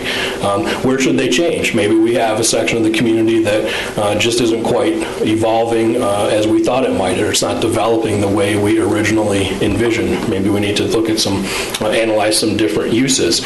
What about vacant land? Don't have a lot of that here, aside from non-infrastructure or areas without infrastructure and or areas dedicated to open space, but there certainly are some. How should those be used? We want to make sure we're looking at the context of a broader neighborhood. If you have vacant land in the middle of a low-density residential neighborhood, vacant land should probably be planned the same way the rest of the neighborhood is. But if it's kind of an offset or its own neighborhood, what might you want to do with that? And then you always want to look at areas of land use conflict, and that would be an area where maybe you have a residential neighborhood, but you're planning a new industrial park, and it abuts that residential neighborhood. You want to be cautious of such a staggering incompatibility of two land uses because of the potential impacts both ways. Generally, it's the industrial on the residential. The interesting thing is, when I do this exercise in other communities, we always make sure we look at the plans of surrounding communities too, because conflicts of land are not just in your community, but they're at your borders. And you think about a roadway that separates two communities. Well, if this is our residential neighborhood, but my neighbor is planning that new industrial park across the street, we need to talk. You guys have the luxury of really not having any adjacent communities to necessarily worry about, although obviously there are things that could occur across the river over in Trenton that would affect you. Anything along the roadways, gaining access to the bridges, that could affect you. So it's still that cooperative planning effort, even though it might not be a direct across the street conflict. I've already mentioned, ways to use the plan. Zoning approvals is a predominant thing that the Planning Commission does. Special land uses, rezoning reviews, we'll always look at the master plan for some backup. Zoning text amendments is another thing we would do.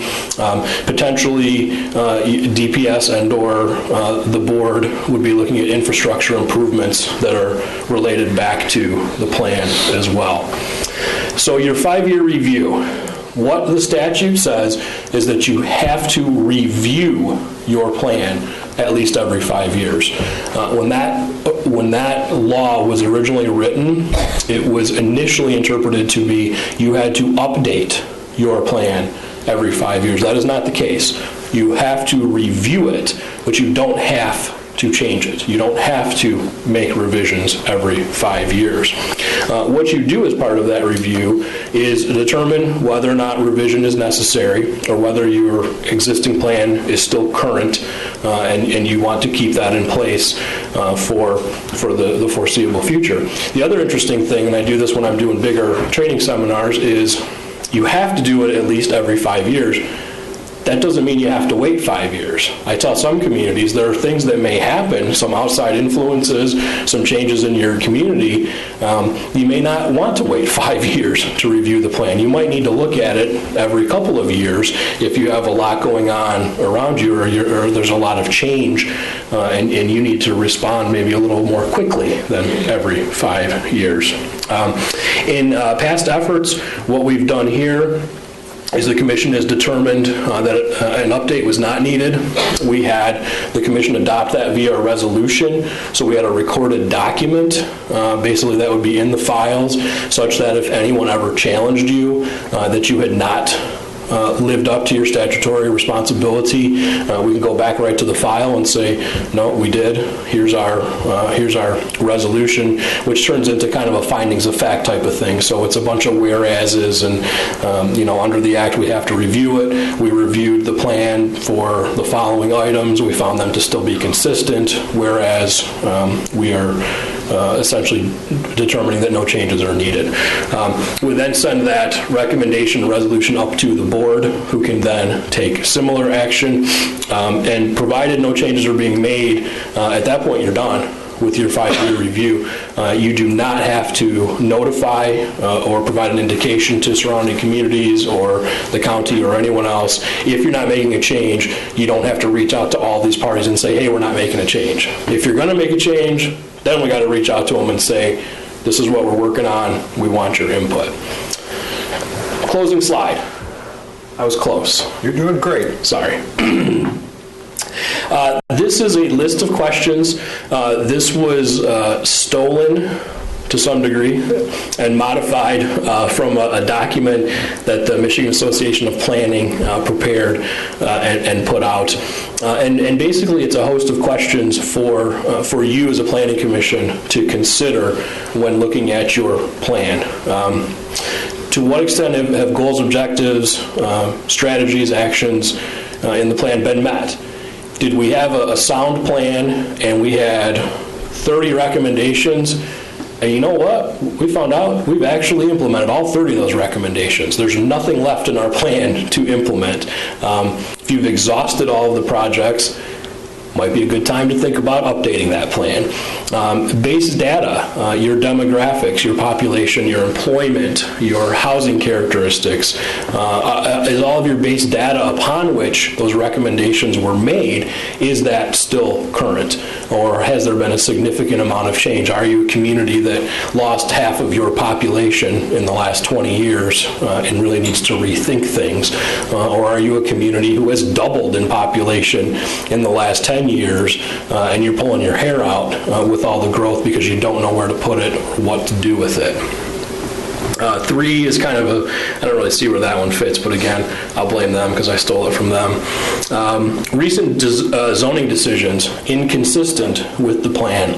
If we found ourselves in a position where you had a number of projects in front of you that you liked and felt met the requirements of your ordinance, but yet were inconsistent with your plan, that would probably be a good opportunity to look at that plan. Maybe the goal, maybe the vision of that plan is not exactly what we want anymore. Maybe conditions have changed that we want to go in a different direction than where that plan was taking us. Other significant changes in the community, be they actual changes in development patterns, bless you, or proposed changes. Maybe there's a project that's forthcoming that we know about, we really like, we think it's a need, but it's not necessarily consistent with our plan, or we hadn't planned for it, and we need to take other components into consideration, be they infrastructure or whatnot. 6 doesn't really apply to you too much. Developments outside the community, or I guess impacts of greater than just local concern.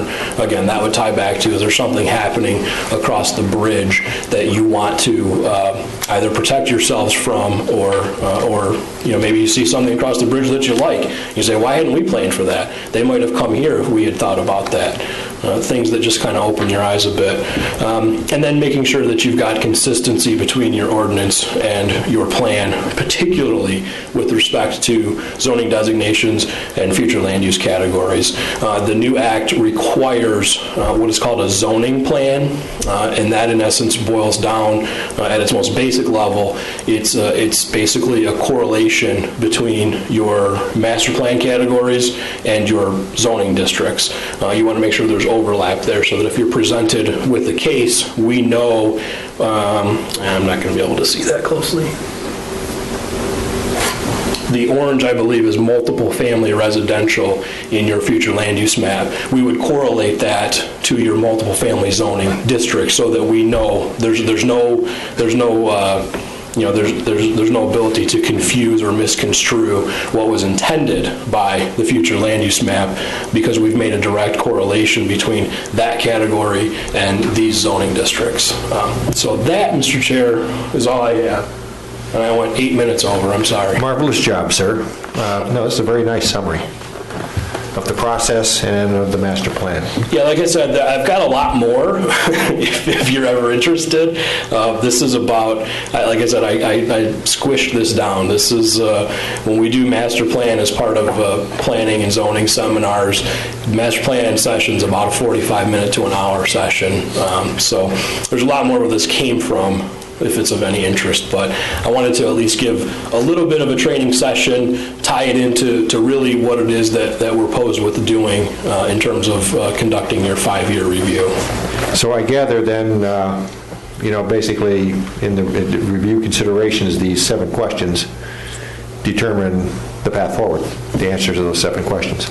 Yeah, generally speaking, this is a good summary of things to look for when you are, when you're considering the process or when you hit your 5-year mark.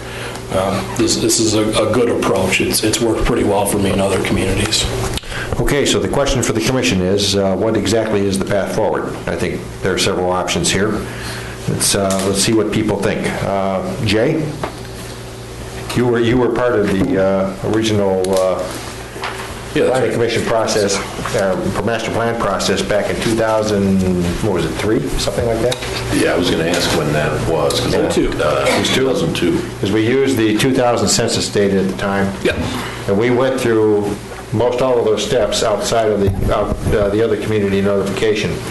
We did generate a massive list of action items. Those were primarily directed at ordinance amendments, which, for example, led to the creation of the R1E large lot zoning district. Was one that comes immediately to mind. We systematically went through those. The Bigfoot. The Bigfoot. Yeah, Bigfoot ordinance was another one, exactly right, where we controlled the size of houses on lots. Those were ideas that kind of filtered out of the master planning process at the time. And, I do not know of any on the current ordinance list that are tied to that anymore, because we basically finished that. What we're looking at now are things that were somewhat visionary, in that we were looking at what other problems other communities were having and put in defensive measures against them. So it wasn't really tied so much to the master plan. We just didn't want to have the same problems that other people had. That's what it boiled down to. And that's where most of that list, probably all that list, that Jim and Jay and I, as a subcommittee, been working on, came from. So I guess I don't really have an answer to the question, so I'll just go around and see what people think. Jay, what do you think? Yeah, as you referenced, I was part of that process. I think that was probably one of the earlier things that I worked on the Planning Commission, and I would say to this day it was one of the more meaningful things that I worked on. More so, I think, because for really 2 reasons. One was we looked at everything, right? We looked at all of our ordinances. We looked at the lots of population figures, lots of traffic pattern figures, all kinds of things. So you really learned a lot about the community and what we were and why we're doing the things that we're doing, and really considered it. The other thing that was meaningful about it was there was a lot of participation from the community. And so we heard from a lot of people that that we normally wouldn't hear from. Normally we hear from people who have a particular issue that they're concerned about. It's their neighbor, it's their business, it's their, and those are all valid things for us to consider, but it's an anecdote instead of a conversation. And, so hearing from people that don't have a particular axe to grind, but have a particular issue that they're concerned about that isn't related to an application that we're reviewing or anything like that, that was the first, in fact, I would say it was a little bit of a turning point in something that we've been, really kind of coming around a little bit to as an island. Prior to that point, and it's really reflected in that document, is a view that we've got to restrict growth as much as possible. The R1E overlay, things like that. There were a lot of, was buying up as much land as possible and things like that. Since then, I think people have come around to, hey, and I remember it coming out of that process, it hurts the schools if we're too restrictive. It hurts the volunteer fire department if we're too restrictive. There are things that we need to be aware of, and I think that's informed some of our views on these things as we go. Not that we're willy-nilly bringing as much, small housing as possible, but keeping those things in mind. That viewpoint, not to harp too much on that one, but that viewpoint is an example that I always think of that came out of that process, that we never would have heard that viewpoint, or probably wouldn't have heard that viewpoint in any kind of an organized way other than through that process. Jay, there was another one that came out that was very significant, and it was basically the Macomb Street development standards. Mm-hmm. Out of the master plan, when we went through that, we all looked at Macomb Street, and we were not happy with what we saw. Okay. And, prior to that time, the guidance that we'd received was there wasn't anything we could do to regulate architecture. Couldn't regulate any of that, okay? But when we really got into it and saw what our needs were and really dove into it, what we came up with were development standards. Development standards that resulted in things like Save-On Drugstore, Kroger's, the bicycle, you've had experience with the bicycle shop. You were able to reference specifically what this community wants in the way of buildings on this street, okay? And how we want the mixed use to actually be able to interact successfully. That was a result of the master plan work that we did.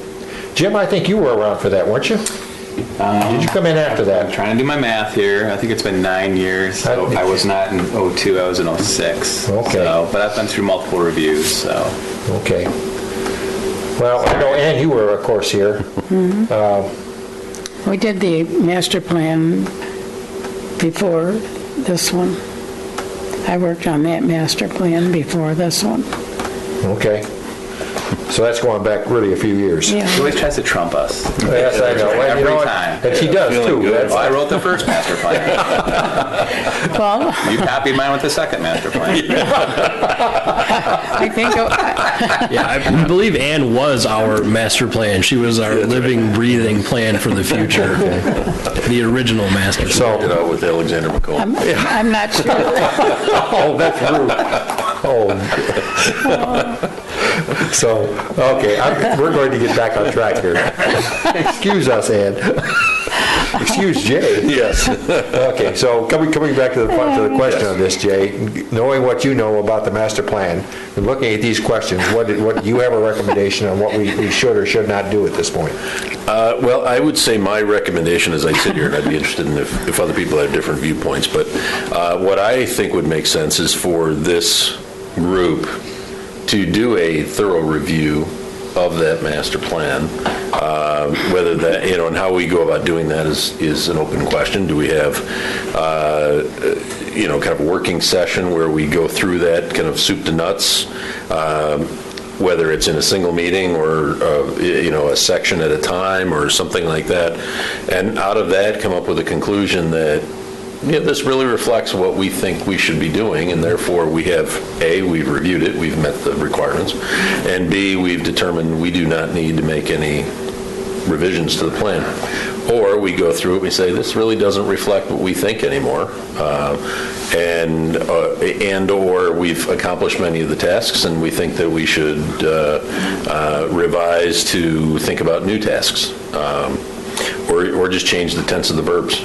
We, instead of we will, we have, and we still stand behind, or, something like that. But I think that would be that would accomplish some of the meaning of that process to kind of because I think we go to it kind of in piecemeal when necessary to review a particular application, things like that. But I'm not sure, well, I know I have not gone back and kind of reviewed it wholesale in any meaningful way. Well, Brian, there were 6 or 7 specific sections, that you had them on your previous, one of your previous slides. Yeah. Okay. Would it be feasible? There is no time crunch on this. Okay, there's no zoning ordinance police out there that are going to come and arrest us if we don't do it in exactly this year. If we picked 1 or 2 of these and had a half-hour training session, pick one and do it for half an hour. After a couple of meetings or several meetings, we would step our way through. And basically, after you've heard, what Brian gives us with respect to the training for that section, make some kind of a judgment, ask questions, see if we render an opinion about is it current, is it not current? If it's not current, how out of date is it, and is it require change? Okay, and basically step through sequentially that way. Would that be something you could prepare for us? Yeah, absolutely. What I would probably suggest is, we just, unfortunately, I came here to talk about master plan tonight and didn't bring my master plan with me. Well, you don't have to, so, what you could basically, with the packages, I think everybody here should have the master plan. That's one of the package items that Lori prepares for us. When I come around and meet with everybody, I give you all the master plan and tell you what it is and all this stuff. We'll have some homework, basically. We're on the agenda, we'll put it out there, and, everybody needs to read this section. And then Brian will talk to us about it, and then we'll make some kind of judgment. How would that work? I think that would be great. At least speaking personally, I think that's a really good approach, is to actually go through it section by section. I would probably suggest we try to tackle a couple sections at a time. Okay. It may get to a point where, maybe future land use needs to be done on its own, and because that's a pretty important chapter. But certainly. Again, unfortunately, not having my plan in front of me, I couldn't tell you what the first 2 chapters. I'm assuming there's an introduction. It's probably introduction and existing land use, knowing my company. So if you make a recommendation on what we ought to cover first, we'll put it on the agenda. Sure. I'd like to target it. I don't want to get down to spend 2 hours on a section. What I want to do is cover it in 15 to 30 minutes. Because if everybody comes prepared, we don't have to hear all the detail yet. Right.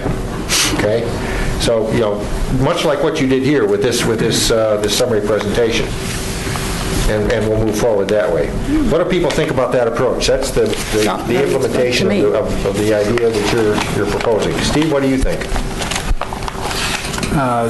2 comments. First, I like the approach. I would support it.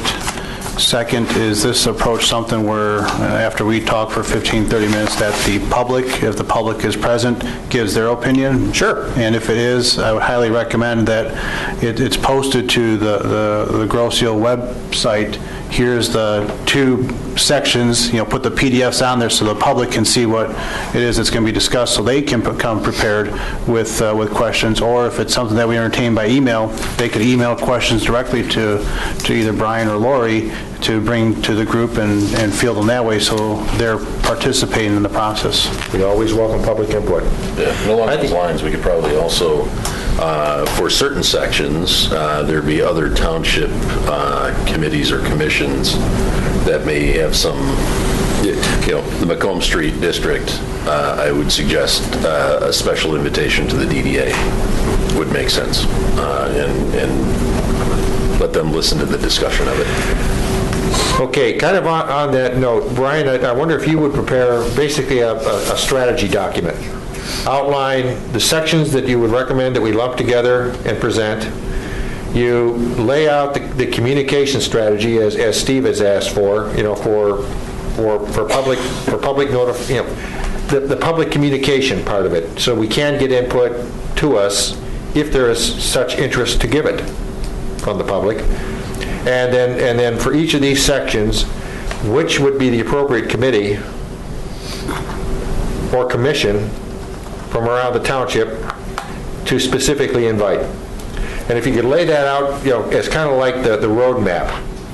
That would tell us, okay, it's going to take us 6 meetings to execute this, or 5 meetings, or 4 meetings, whatever it is. Lay it out, and what I'd like to do is have you bring that back to us as our strategy document at the next meeting, so we can all talk about this and see if the commission in total agrees with that approach. And then that'll be our roadmap for how we plan with our meetings. Does that work for people? Mickey? I was just wondering too, is there somewhere along the line we can get copies of the, like Trenton or Riverview's master plan? Just to get an idea if there's something we're missing? I don't know if they're in Township Hall or not. I'm not sure I can check. It was mentioned that sometimes you want to look at theirs too to see what's coming down the road and maybe any changes they made. The only other thing I can think of is, just because I'm one of the newer ones to this, is if there's anything best in class in a particular area that you're aware of, if you can kind of note that in your presentation. Just, things with the pedestrian and just, different issues throughout the master plan. I'm not sure I'm following that part, sorry. Best in class whenever you're trying to do a master plan with parks and recreation, with the pedestrians, anything that we should be thinking of down the road. Shifts in population, increasing business, if there's anything, and I don't know if it's just we continue to read the publications we're sent and look on the internet, or if you hear things just because of your job. I would say, Brian, that another way of expressing that would be that we want to make sure, much like we did in 2002 and 2003, okay, we went out to other communities. We pulled in, we pulled in good ideas from all over the place. I mean, we were one of the first, for example, to do a build-out analysis. We mathematically calculated with all the lot sizes we had, and what would happen if this island was 100% developed. It gave us a ton of information, okay? And it drove us, when we compared it against our goals. That was a technique we used at the time, which kind of ahead of the curve. And you guys, basically brought it to us as a technique. I think what Mickey is saying is, if there are other things that are out there, that as we're going through this, where there's been some other development which would supplement what we have, identify it for us. Did I state that? Yeah, even if it's something as silly as all this medicinal marijuana, what are other townships doing about that? Is that an issue? Do we need to worry about anything? No, you don't. But do you know what I'm saying? An emerging issue. An emerging issue, so. We'll certainly do our best. The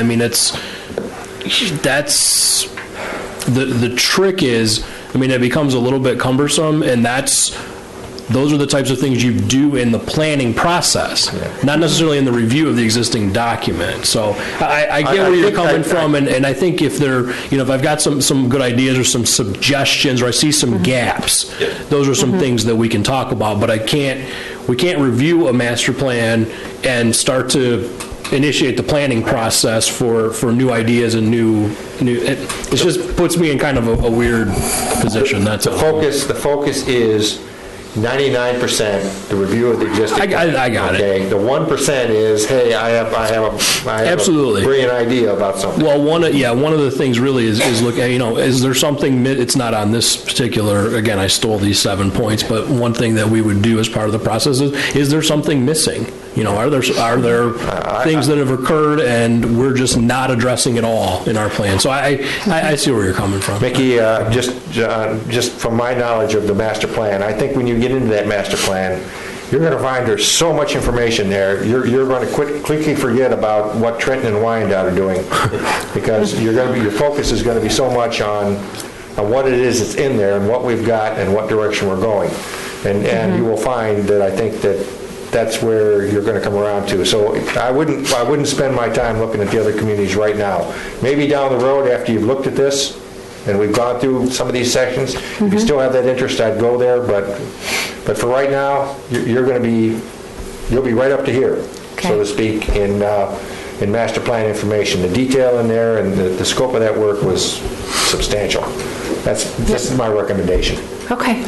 Appreciate it. Let's go down to Brian. Sure. What I'd like to see is, looking at what we have as our existing master plan and then envisioning different scenarios where we're applying what we already have on the books for our master plan, our zoning ordinances, versus different economic forecasts. The region in general isn't growing that much.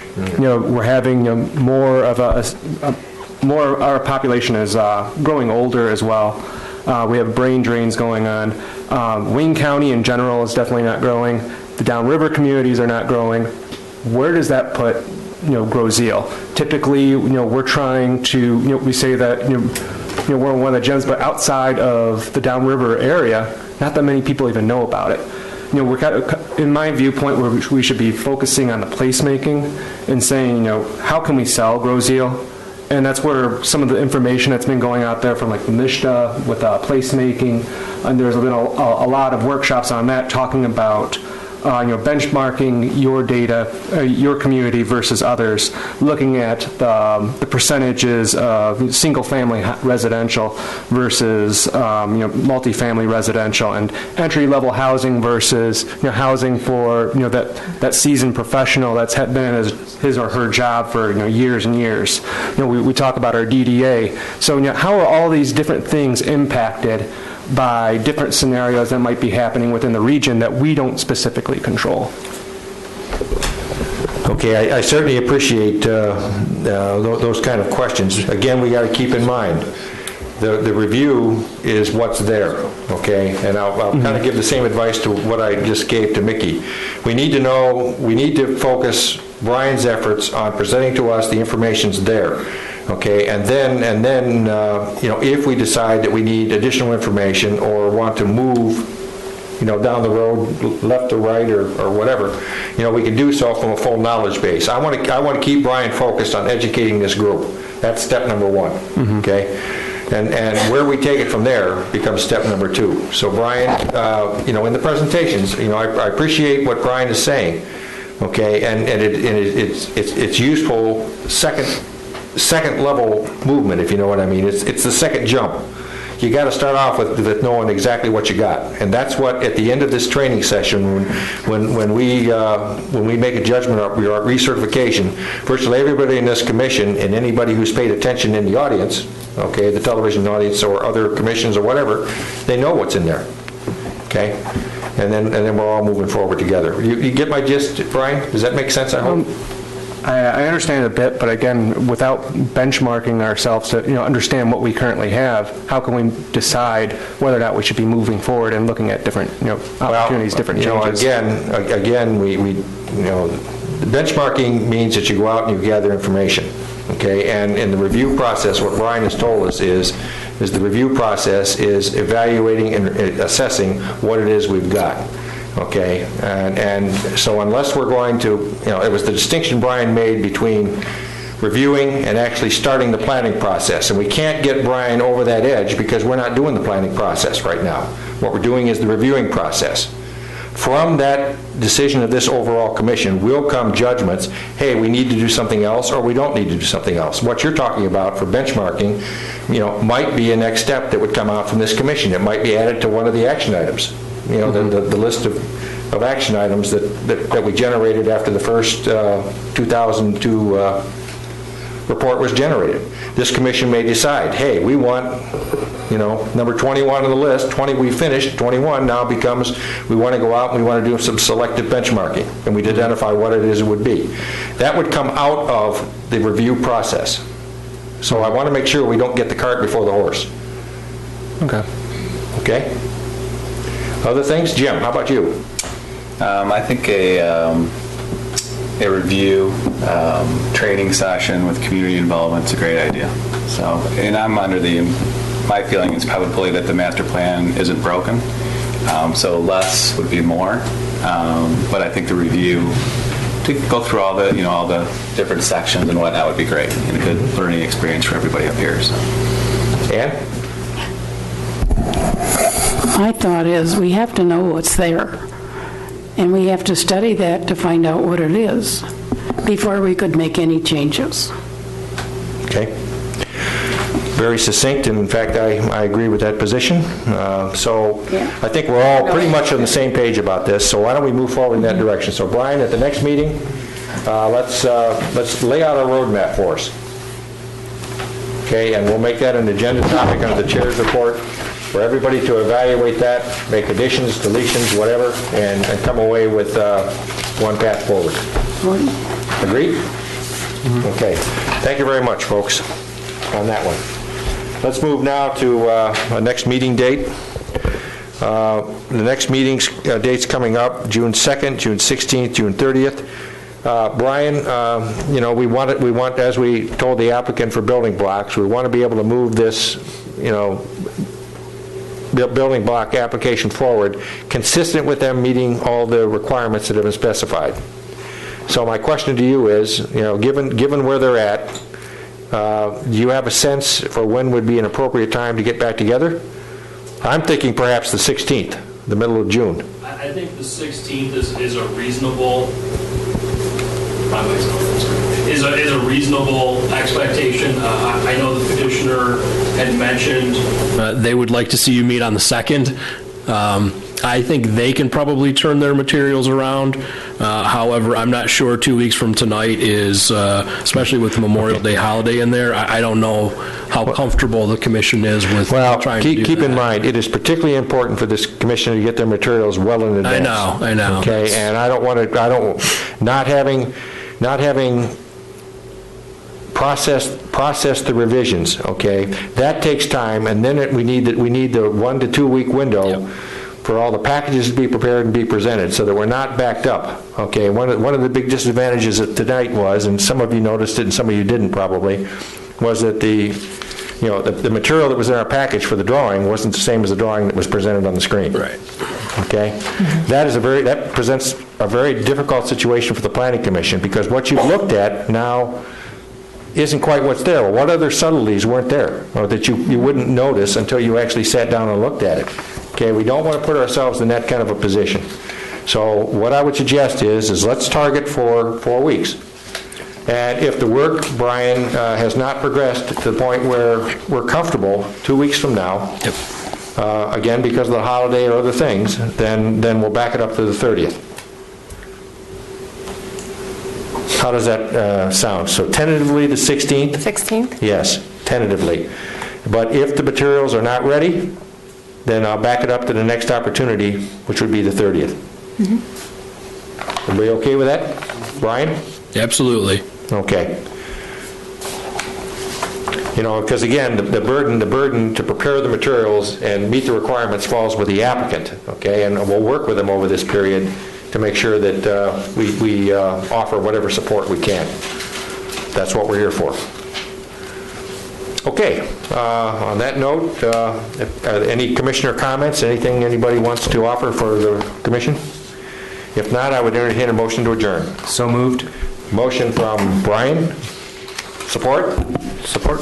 All in favor? Aye. Thank you very much, folks. Productive meeting tonight.